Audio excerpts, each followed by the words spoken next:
انا انزلناه فی لیلۃ القدر وما ادراک ما لیلۃ القدر لیلۃ القدر خیر من الف شہر تنزل الملائکۃ والروح فیہا بإذن ربہم من کل امر سلام ہی حتی مطلع الفجر۔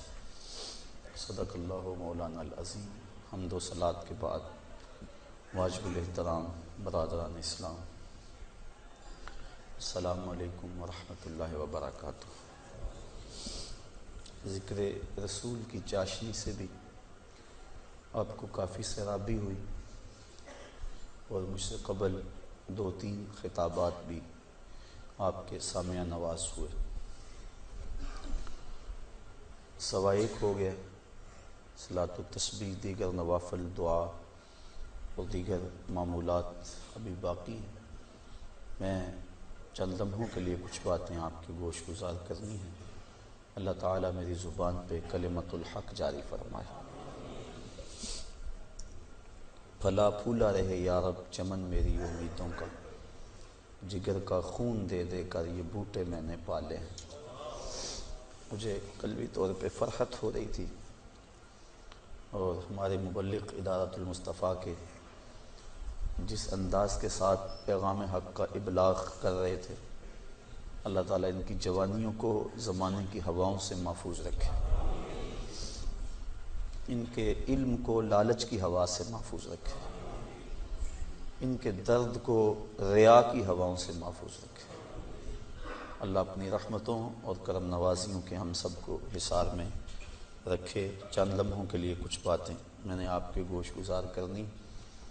آج کی رات انتہائی برکتوں کی حامل رات ہے۔ اس رات کے جھرمٹ میں اللہ کی بے پناہ رحمتوں کا نزول ہوتا ہے، اتنی رحمتیں اترتی ہیں۔ امام قویری لکھتے ہیں کہ روئے زمین کے تمام مسلمانوں میں ان رحمتوں کو تقسیم کر دیا جاتا، رحمتیں پھر بھی بچ جاتی ہیں۔ جتنی فرشتے لے کر رحمتیں آتے ہیں، وہ رحمتیں سب کو دینے کے باوجود بھی رحمتیں بچ جاتی ہیں۔ پھر وہ رحمتیں دارالحرب میں رہنے والے کافروں میں بانٹی جاتی ہیں، اور جس جس کافر کو اس رحمت سے حصہ ملتا ہے اللہ اسے اسلام عطا فرما دیتا ہے۔ یہ جو آپ آئے دن سنتے رہتے ہیں کہ فلاں عیسائی مسلمان ہو گیا، فلاں ہندو مسلمان ہو گیا، تو امام قویری آپ لکھتے ہیں، آپ فرماتے ہیں یہ شب قدر کو آنے والی رحمتیں ہوتی ہیں، مسلمانوں کی جھولیاں بھر دی جاتی ہیں، اور پھر اس کے بعد جب رحمتیں بچ جاتی ہیں تو وہ دارالحرب کے اندر رہنے والے کفار کو بانٹ دی جاتی ہیں، اور انہیں اللہ پھر بعد میں ایمان عطا فرما دیتا ہے۔ اور ایک روایت کے لفظ اس طرح ہے کہ پھر وہ رحمتیں چھوٹے بچوں میں بانٹ دی جاتی ہیں۔ اللہ کی رحمتیں کتنی عمیم ہیں اور اس کی رحمتیں کتنی وسیع ہیں۔ اللہ تعالیٰ کے محبوب علیہ السلام نے اللہ کی بارگاہ میں یہ عرض کی تھی کہ مالک، میں اب اپنی امت کو تیرا سلام پہنچاتا ہوں، تیری جانب سے جو سلامتیاں وصول کرتا ہوں وہ اپنی امت کو میں دیتا ہوں، تو جب میں چلا جاؤں گا تو تیری طرف سے اترنے والی سلامتیوں کو اور سلام کو میری امت تک کون پہنچائے گا؟ تو اللہ تعالیٰ نے سورۃ القدر نازل کی، جس میں فرمایا سلام محبوب فکر نہ کر، فرشتوں کی ڈیوٹی لگا دی ہے، وہ قیامت تک تیری امت پر سلامتیاں نازل کرتے رہیں گے۔ تو اس رات کے جرمٹ میں بے پناہ برکتیں ہیں۔ ویسے تو حدیث شریف میں آتا ہے کہ اس کو طاق راتوں میں، آخری عشرے کی طاق راتوں میں تلاش کرو، لیکن حضرت ابی بن کعب رضی اللہ تعالیٰ عنہ قسم کھایا کرتے تھے کہ مجھ سے قسم لے لو کہ شب قدر جو ہے وہ 27ویں کی رات ہے۔ حضرت بایزید بسطامی فرماتے ہیں میں زندگی میں 2 مرتبہ شب قدر کو پایا ہے، اور دونوں مرتبہ 27ویں شب کو ہی پایا ہے۔ حضرت ابو الحسن ایک بزرگ ہیں، وہ کہتے ہیں جب سے میں نے ہوش سنبھلی ہے اس وقت سے لے کر اب تک ہر سال میں شب قدر کو پاتا ہوں، اور میرا تجربہ یہ ہے کہ اگر پہلا روزہ پیر کا ہو تو شب قدر 21 تاریخ کو ہوتی ہے، اور اگر پہلا روزہ جمعرات کا ہو تو شب قدر 25 تاریخ کو ہوتی ہے، اور اگر پہلا روزہ جمعے یا منگل کا ہو تو شب قدر 27 کو ہوتی ہے، اور اگر پہلا روزہ جو ہے وہ اتوار یا بدھ کا ہو تو شب قدر 29 کو ہوتی ہے۔ تو اگر ان کے تجربے کو سامنے رکھیں تو اس مرتبہ پہلا روزہ جمعے کا تھا، تو پھر بھی آج کی رات کے دامن میں بے پناہ برکتیں جو ہیں وہ لیلۃ القدر کی رکھی گئی ہیں۔ اللہ تعالیٰ جل شانہ ہمیں اس رات کی برکتیں لوٹنے کی توفیق عطا فرمائے۔ اس کی رحمتیں بازو پھیلائے آواز دیتی ہیں بندے کو کہ کوئی ہے بخشش مانگنے والا، کوئی ہے رزق مانگنے والا، کوئی ہے سوال کرنے والا، میں اس کی جھولیاں بھر دوں۔ ہم تو مائل بکرم ہیں، کوئی سائل ہی نہیں، راہ دکھلائیں کسے، کوئی راہ روے منزل ہی نہیں۔ صرف 4 اشخاص ہیں جو اس رات محروم رہتے ہیں۔ ایک عادی شرابی، شراب کا رسیہ، دوسرا والدین کا نافرمان، تیسرا قاطع الرحم، خون کے رشتوں کو توڑنے والا، اور چوتھا وہ شخص جو سخت دشمنی رکھنے والا ہے۔ اور سخت دشمنی اس کو کہتے ہیں جو 3 دن سے زائد ہو، کیونکہ مومن جب ایک دوسرے سے ناراض ہو جاتے ہیں تو 3 دن سے زیادہ ناراض نہیں رہتے۔ تو جو 3 دن سے زیادہ ناراض ہیں ان کو سخت دشمنی رکھنے والا کہا جاتا ہے۔ تو اس رات کی جرمٹ میں، اس رات کے حسین لمحوں کے اندر یہ 4 بندے اللہ کی رحمتوں سے محروم رہ جاتے ہیں۔ اگر توبہ کر لیں تو اللہ تعالیٰ جل شانہ اس رات کا حصہ ان کو بھی عطا فرما دے گا۔ اور ایک حدیث کے اندر آتا ہے کہ جو شخص شب قدر کو 2 رکعت نوافل اس طرح ادا کرے کہ سورہ فاتحہ کے بعد 7 مرتبہ سورہ اخلاص پڑھے، اس کے بعد سلام پھیر کے کہے استغفر اللہ و اتوب الیہ، اور یہ 70 مرتبہ پڑھے بعد میں، تو اپنی جگہ سے اٹھے گا نہیں کہ اللہ اسے بھی اور اس کے ماں باپ کو بھی بخش دے گا، یہ اللہ اسے انعام عطا فرماتا ہے۔ انشاءاللہ بعد میں ہم اس کا اہتمام کریں گے، اور بھی نوافل وظائف اور مختلف جو ہیں وہ شب قدر کی برکتیں اور فضیلتیں ہیں۔ سورہ تکاثر اور اس کے بعد سورہ اخلاص پڑھنے کا حکم ہے، اور وہ 4 رکعتیں ہیں، 70 مرتبہ پڑھی جائیں۔ دیگر مختلف جو ہیں وہ علماء نے اپنے اپنے تجربات اور ان کو جو روایات ملی ہیں وہ امت تک منتقل کی ہیں۔ تو یہ رات اپنے دامن میں اس اعتبار سے بہت ساری رحمتیں لیے ہوئے ہمارے ہاں جلوہ گر ہے۔ اللہ تعالیٰ اس رات کی برکتیں ہم سب کو نصیب فرمائے۔ اس کو توبہ و انابت کی رات بھی کہا جاتا ہے۔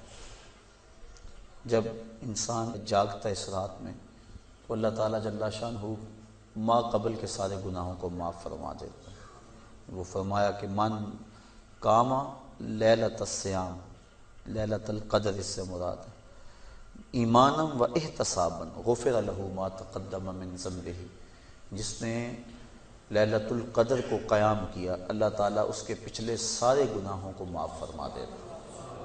ایمانا و احتسابا، 2 شرطیں، ایک ایمان کی حالت میں ہو اور دوسرا اپنے نفس کا محاسبہ کر رہا ہو، کیونکہ اپنے نفس کو محاسبے میں رکھنا چاہیے، اس کو بے لگام نہیں ہونے دینا چاہیے۔ جو پڑھ رہے ہیں کہہ رہے ہیں اس پر مانن استحضار موجود ہو، اور ہم اگر توبہ کریں، رجوع لائیں اس کے حضور، تو وہ صرف زبان سے نہ ہو بلکہ ہمارے دل کی اتھاہ گہرائیوں سے۔ فرمایا کہ التائب من الذنب کمن لا ذنب له والمستغفر من الذنب وهو مقیم علیہ کالمستہزی بربہ، جو گناہوں سے توبہ کرتا ہے وہ تو ایسا ہے جس طرح اس نے گناہ کیا ہوا ہے، اور جو توبہ کرتا ہے استغفار بار بار پڑھتا ہے، استغفر اللہ کہتا ہے، لیکن وہ گناہوں کو چھوڑنے کا ارادہ نہیں پاتا اپنے اندر، جمع ہوا ہے گناہوں پر۔ کہا کل مستہزی بربہ، وہ اپنے رب سے مذاق کرنے والا ہے کہ جس پر استغفار کر رہا ہے اس کو تو چھوڑ ہی نہیں رہا، اس کا تو ارادہ ہی نہیں کر رہا کہ میں نے اس کو چھوڑنا ہے، تو وہ تمسخر کرنے والا کہلاتا ہے۔ تو جو ہم دعا مانگتے ہیں، جو ہم کہتے ہیں، مانن اس کا استحضار ہونا چاہیے، اور جو ہم اللہ سے وعدہ کرتے ہیں اس وعدہ کو پورا کرنے کی کوشش کرنی چاہیے۔ اللہ تعالیٰ کریم ہے۔ حضرت عائشہ صدیقہ رضی اللہ تعالیٰ عنہ فرماتی، میں نے حضور سے عرض کی ترمذی اور ابن ماجہ کی روایت ہے کہ جب میں شب قدر کو پا لوں تو میں اللہ سے کیا مانگوں؟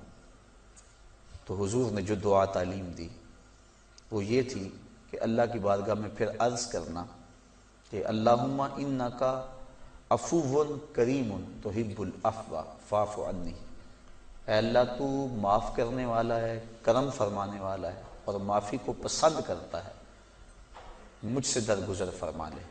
تو یعنی اس خاص لمحے کے اندر اگر اللہ سے کچھ مانگنا ہے، جب شب قدر کو پا لیں، وہ لمحے آ جائیں، جب جبریل مسافہ کر رہے ہیں، جب بدن کے رونگٹے کھڑے ہو جائیں، رکت طاری ہو جائے، وہ کیفیت بن جائے کہ دل کہے، وجدان ادراک کرے کہ یہی لیلۃ القدر ہے، یہی وہ لمحے ہیں، اور یہ جو میرے اوپر کیفیت ہے یہ مسافہ جبریل ہے۔ جب یہ کیفیت مل جائے تو اس وقت اہم وقت کیا مانگے؟ تو کہا اہم وقت یہ مانگے اے اللہ مجھے معاف کر دے۔ تو یہ اہم دعا ہے مومن کی، جس کو تعلیم دیا گیا شب قدر کے حوالے سے۔ آگے پیچھے بھی اللہ کی بارگاہ میں یہ دعا مانگنی چاہیے۔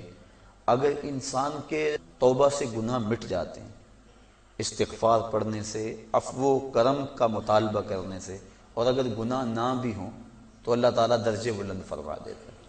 حضور علیہ السلام نے ارشاد فرمایا میں ہر روز اللہ سے 100 مرتبہ استغفار کرتا ہوں، 100 مرتبہ، جبکہ حضور کے دامن پہ تو گناہ کا ایک داغ بھی نہیں ہے، لیکن اس کے باوجود 100 مرتبہ حضور اللہ کی بارگاہ میں استغفار کرتے ہیں۔ اور ہم جو لتڑے پڑے ہیں گناہوں سے، صبح سے شام تک ہماری زندگی اسی دلدل میں پھنسی ہوئی ہے، تو پھر ہمیں تو بہت زیادہ استغفار کی ضرورت ہے۔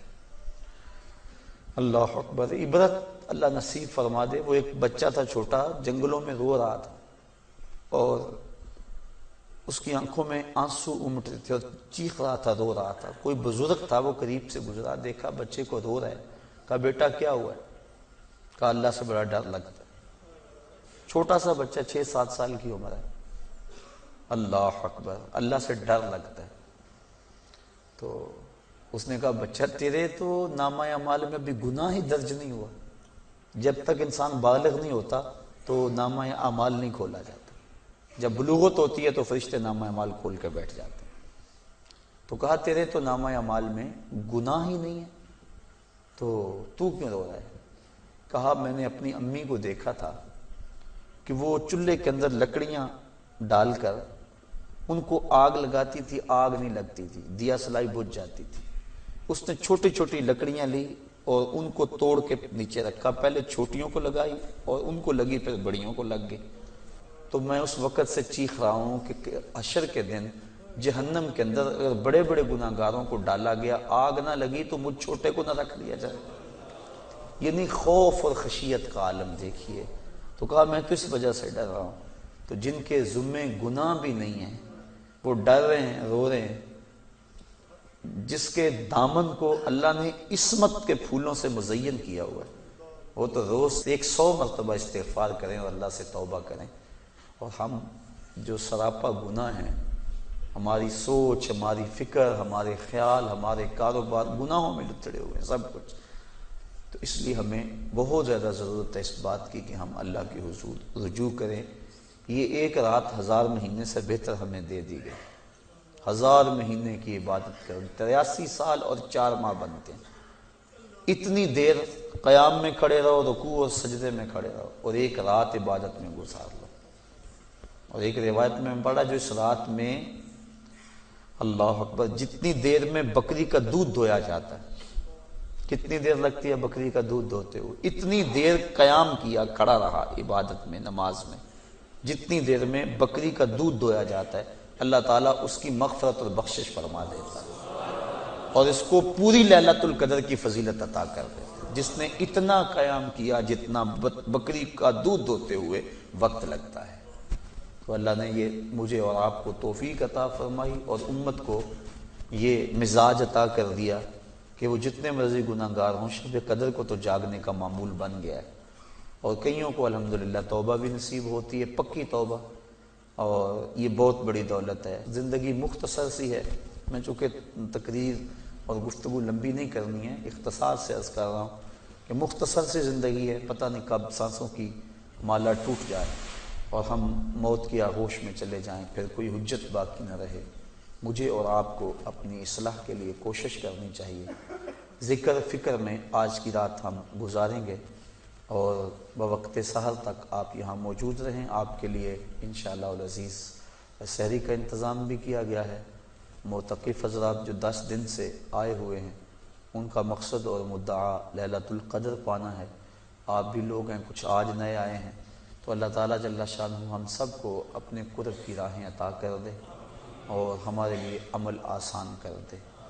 اب ہم ذکر کریں گے اور اس کے بعد استغفار پڑھیں گے، اس کے بعد دعا ہوگی، دعا کے بعد انشاءاللہ سلام، اور سلام کے بعد صلاۃ التسبیح، اور وہ جو 2 رکعت نفل میں نے آپ کو بتائی ان کو ہم جماعت سے پڑھ لیں گے، چونکہ اکٹھے تو ہوئے ہیں، اسپیشل اعلان تو نہیں ہے اس کا۔ تو اس کے بعد سحری کا وقت ہو جائے گا۔